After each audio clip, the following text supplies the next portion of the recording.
Bismillahirrahmanirrahim. Assalamualaikum warahmatullahi wabarakatuh. Alhamdulillahi rabbil alamin. Assalatu wassalamu ala asyrafil anbiya'i wal mursalin sayyidina wa maulana Muhammadin. Amma ba'd.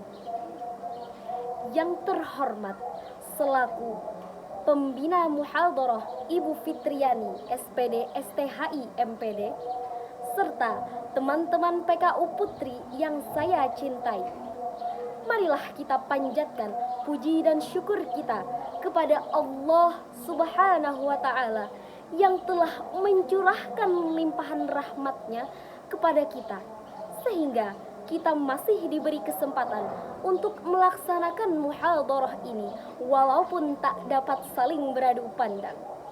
Sholawat serta salam tak lupa kita haturkan kepada junjungan kita Nabi besar Muhammad sallallahu alaihi wasallam sebagai suri tauladan bagi umatnya, baik dalam segi hukum, akhlak, ibadah, terlebih dalam rumah tangga.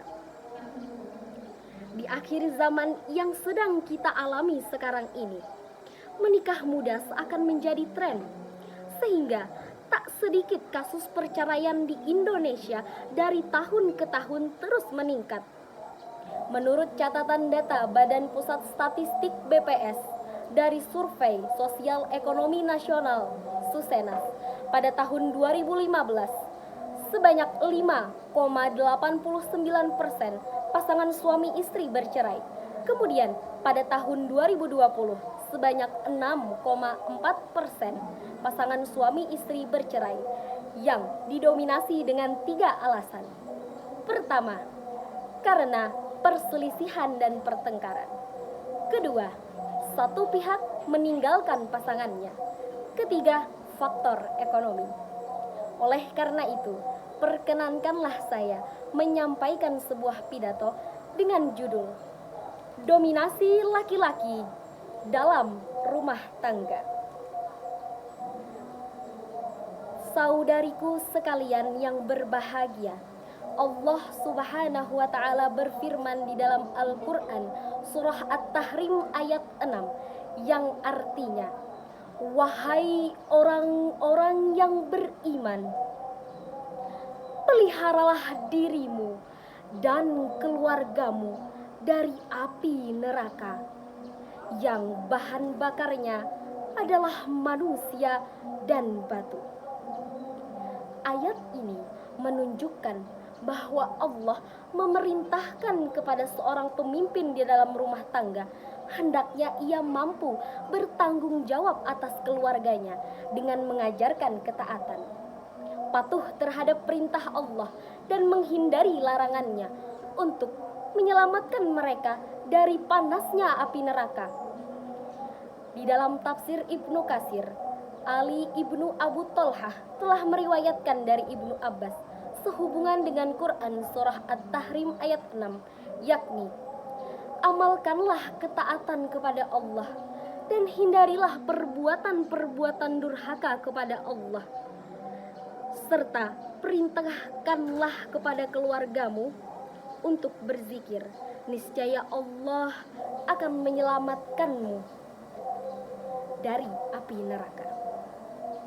Saudariku sekalian yang berbahagia, dari uraian tadi dapat kita pahami pentingnya peran laki-laki yang mendominasi di dalam rumah tangga.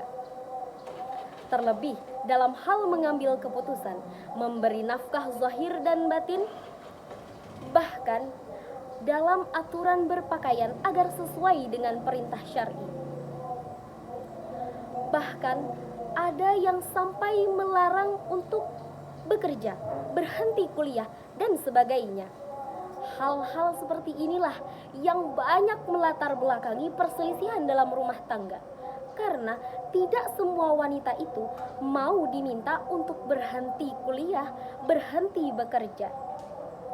Sesuai dengan perkataan Najwa Shihab, kalau kita bisa memilih antara karir dan ibu rumah tangga, Kenapa harus memilih antara keduanya?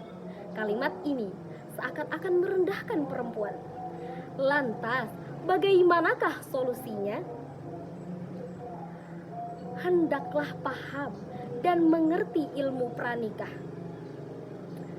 Karena segala sesuatu perlu diputuskan bersama di awal, seperti yang pertama, komitmen dan tujuan pernikahan. Kedua, cara berkomunikasi. Tiga, prioritas pribadi masing-masing. Keempat, kondisi keuangan dan pengelolaannya setelah pernikahan. Kelima, target keuangan setelah menikah. Keenam, mengenal kondisi keluarga masing-masing. Dan yang terakhir, pembagian tugas rumah tangga. Demikian yang dapat saya sampaikan. Mohon maaf apabila dalam penyampaian saya terdapat kesalahan, karena kesempurnaan itu hanyalah milik Allah Subhanahu wa taala. Billahi taufiq wal hidayah waridha wal inayah. Assalamualaikum warahmatullahi wabarakatuh.